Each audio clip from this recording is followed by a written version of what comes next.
이 의자라는 제품이 참 재밌는 게 이 의자를 딱 앉았을 때 편안하면 사용자는 그걸 너무 당연하게 여기고요, 어느 하나라도 불편하게 되면 그 부분만 아주 크게 민감하게 느껴요. 근데 라보의 경우에는 그렇게 눈에 띄게 불편한 점이 없었거든요. 이런 생각이 드는 거는, 안녕하세요, 김영수입니다. 되게 오랜만에 의자 리뷰를 하게 됐는데요, 제가 그동안은 하이엔드 체어 위주로 리뷰를 하다가 국내 제품으로는 처음으로 이제 이 제품을 리뷰를 하게 됐는데요, 파테라의 신제품 라보 체어입니다.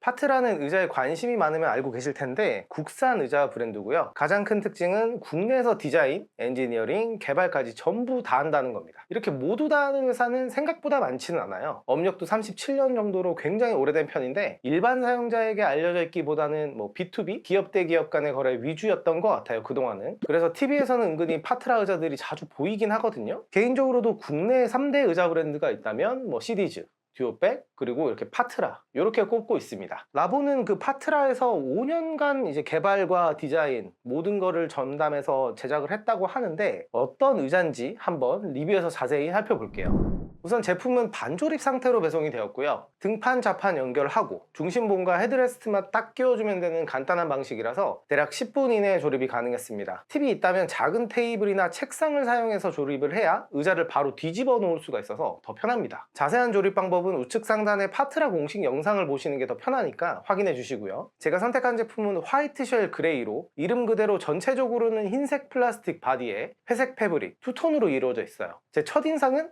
실물이 생각보다 예쁘다 였습니다. 등판이나 팔걸이, 제품의 라인들이 좀 바깥으로 산만하게 빠지지 않고요, 동글동글하게 하나의 덩어리 같은 느낌을 줘요. 특히 동작부나 버튼부가 눈에 띄게 튀어나와 있지 않고 적당히 가려져 있어서 사무용이라고 하면 의뢰 생각하는 딱딱한 느낌이 좀 빠져 있고 다양한 인테리어에 어울리게끔 디자인되어 있습니다. 제 책상이랑도 상당히 어울리더라고요. 사실 파트라 제품들이 이 가격대에서는 디자인이 좀 괜찮은 편이긴 해요. 파트라의 메인 라인업인 리브라 체어의 등판만 봐도 기존 국내 디자인과는 사뭇 다른 모습이 있었고요, 라보는 리브라보다는 조금 과하지 않은 선에서 잘 정리가 돼서 전개가 된 느낌입니다. 헤드레스트, 등판, 좌판 모두 패브릭 타입의 소재를 사용했고요. 헤드레스트 좌판은 동일한 패브릭, 등판은 두께가 약간 더 굵은 패브릭 질감의 메쉬를 사용했습니다. 이 등판의 메쉬의 탄성은 강한 편이에요. 이 강도를 5단계로 치자면 한 4단계 정도? 하지만 이게 소재가 조금 약간 신축성이 있는 소재라서 실제 체감은 한 3단계에서 한 4단계 정도로 포근한 느낌의 착석감을 줍니다. 좌판은 좀 평범한 느낌이고요, 앉았을 때 그 바닥판이 느껴질 만큼 얇지는 않지만 아주 폭신한 느낌도 아니에요. 패브릭은 맨살에 닿았을 때는 약간 까슬까슬하게 느껴지는데 통기성은 조금 좋아 보이는 소재입니다. 다른 패브릭에 비해서 조금 덜 더워요. 그렇다고 아예 안 더운 건 아니지만 이 부분에 대해서는 사실 조금 더 길게 사용해보고 평가를 내려야 할 것 같고요. 헤드레스트는 좌판과 동일한 패브릭으로 높이 조절, 각도 조절이 되고 동작 부인 힌지가 가려져 있어서 외관상으로는 상당히 깔끔해 보입니다. 헤드레스트는 의자가 서 있을 때는 사람의 목을 건드리거나 밀면 안 되고 쉴 때는 아주 편안하게 지지해줘야 되는데 아주 그런 기본 기능은 잘 되어 있는 편이에요. 팔걸이는 앞뒤,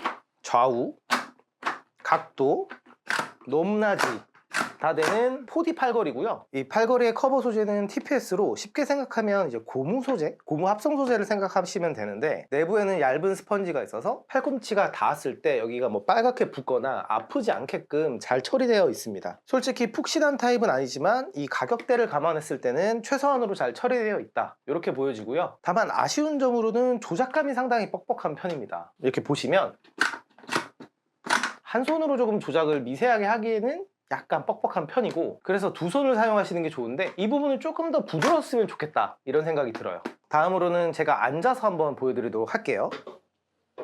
틸팅부죠. 틸팅과 등판 기울기, 이거는 이제 총 4단계로 구성되어 있고요, 내가 원하는 틸팅 각도에서 고정을 할 수 있는 이 락 기능이 있습니다. 이런 식으로 이제 락이 걸리죠. 이렇게 락을 걸 수가 있고, 이 오른쪽에서는 틸팅 강도를 조절할 수가 있습니다. 그래서 틸팅 강도를 레버로 이렇게 감는 건데 최소에서 최대까지 한 30바퀴 정도 됩니다. 통상적으로 이런 틸팅부를 갖고 있는 의자들은 대부분 한 이 정도 바퀴수를 가지고 있어요. 자기가 원하는 강도에 맞춰서 조절을 한 다음에 사용하시면 됩니다. 저 같은 경우에는 이 틸팅 강도를 거의 최대로 설정을 한 다음에 약간만 풀어서 사용하고 있는데, 이 라보 같은 경우에는 틸팅 강도가 제 취향에 비해서는 강한 편은 아니라서 그 부분은 약간 좀 아쉬운 편이었습니다. 약간 조금 부드러운 느낌이에요. 저는 완전 빡빡한 느낌을 좋아하거든요. 그리고 뒤쪽에 럼버 서포트, 이 럼버 서포트는 이 동작의 범위도 좀 중요하지만, 잘 보이시죠? 네, 이거 제가 중요하게 보는 거는 좀 따로 있습니다. 이게 이제 등을 기댔을 때 럼버 서포트에 이렇게 힘이 딱 실리면 이 럼버 서포트가 갑자기 아래로 파바박 하고 떨어지는 그런 의자들이 있어요. 혹은 럼버 서포트가 너무 딱딱해서 이렇게 오래 한 1년 정도 쓰다 보면 파손이 되는 케이스가 있는데요. 다른 국내 고가 의자에서도 이런 이슈가 있었고, 저도 실제로 겪었던 사례라서 저는 이런 부분들을 조금 유심하게 좀 살펴보는 편인데, 이 두 가지를 중점적으로 봤을 때는 이 라보 체어의 럼버 서포트는 합격점을 주고 싶습니다. 일단 럼버 서포트 끝단의 형태가 바깥으로 말려 있어서 수직으로 들어가는 힘을 좀 흘려보내는 것 같고요. 이 사용된 소재 자체도 파손되기는 조금 어려운 신축성 있는 소재라서 오랫동안 사용했을 때에도 문제가 크게는 없어 보입니다. 그리고 추가적인 기능으로는 원터치 포워드 틸팅, 여기에 있는 레버를 한 번만 누르면 자판이 앞으로 기울거든요. 앞에서 뭔가 집중을 할 때는 포워드 틸팅 버튼을 사용하면 될 것 같고요. 다시 한 번 누르면 원상태로 돌아오고요. 굉장히 간편해요. 그리고 높낮이 조절, 이거는 당연히 기본적으로 있는 거고, 좌판 조절 또 가능합니다. 오른쪽에 다 좌판 조절, 레버 조절 다 있고, 우리가 의자에서 사용할 수 있는 기능이 거의 다 들어가 있는 체어라고 생각을 하시면 됩니다. 사무용 의자의 착석감을 크게는 두 가지로 보고, 좀 탄탄한 의자의 착석감, 나를 감싸주는 이제 포근한 의자의 착석감이라고 봤을 때 이 제품은 후자에 가깝습니다. 포근하고 몸을 감싸는 착석감을 제공을 해줘요. 그래서 첫인상이 상당히 좋았고, 저는 대략 한 3주 정도 이 제품을 쓰고 있는데, 저는 일할 때는 완전 90도로 고정해서 쓰기보다는 한두 칸 정도 이제 기울여서 사용을 하고, 게임할 때는 90도로 딱 고정을 해서 씁니다. 그리고 쉴 때는 아예 이 락 기능, 틸팅 락을 아예 풀고 편하게 누워있죠. 이렇게 여러 용도로 쓰는 한국식 어떤 K-체어 라이프라고 하죠. 그런데 아주 적절한 느낌입니다. 이 의자라는 제품이 참 재밌는 게, 이 의자를 딱 앉았을 때 편안하면 사용자는 그걸 너무 당연하게 여기고요. 어느 하나라도 불편하게 되면 그 부분만 아주 크게 민감하게 느껴요. 근데 라보의 경우에는 그렇게 눈에 띄게 불편한 점이 없었거든요. 이런 생각이 드는 거는 이 의자가 상당히 기본기가 좋은 의자라는 의미이기도 합니다.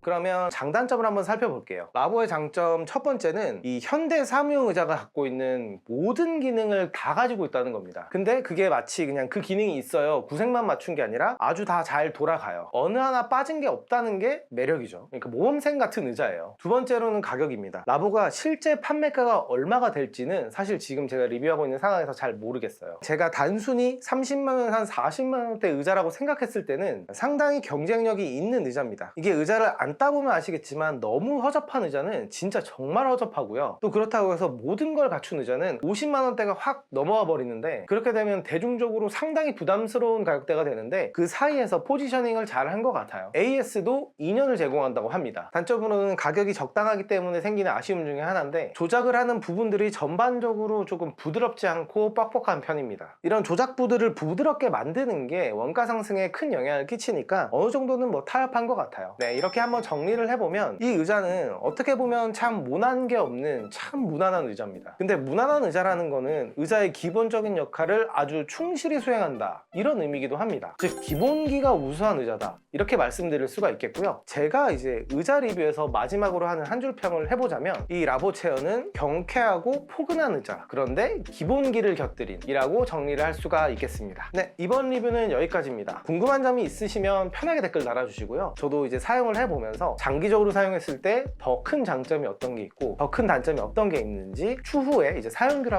다시 한번 찾아보도록 할게요. 그럼 다음 영상에서 뵐게요. 감사합니다.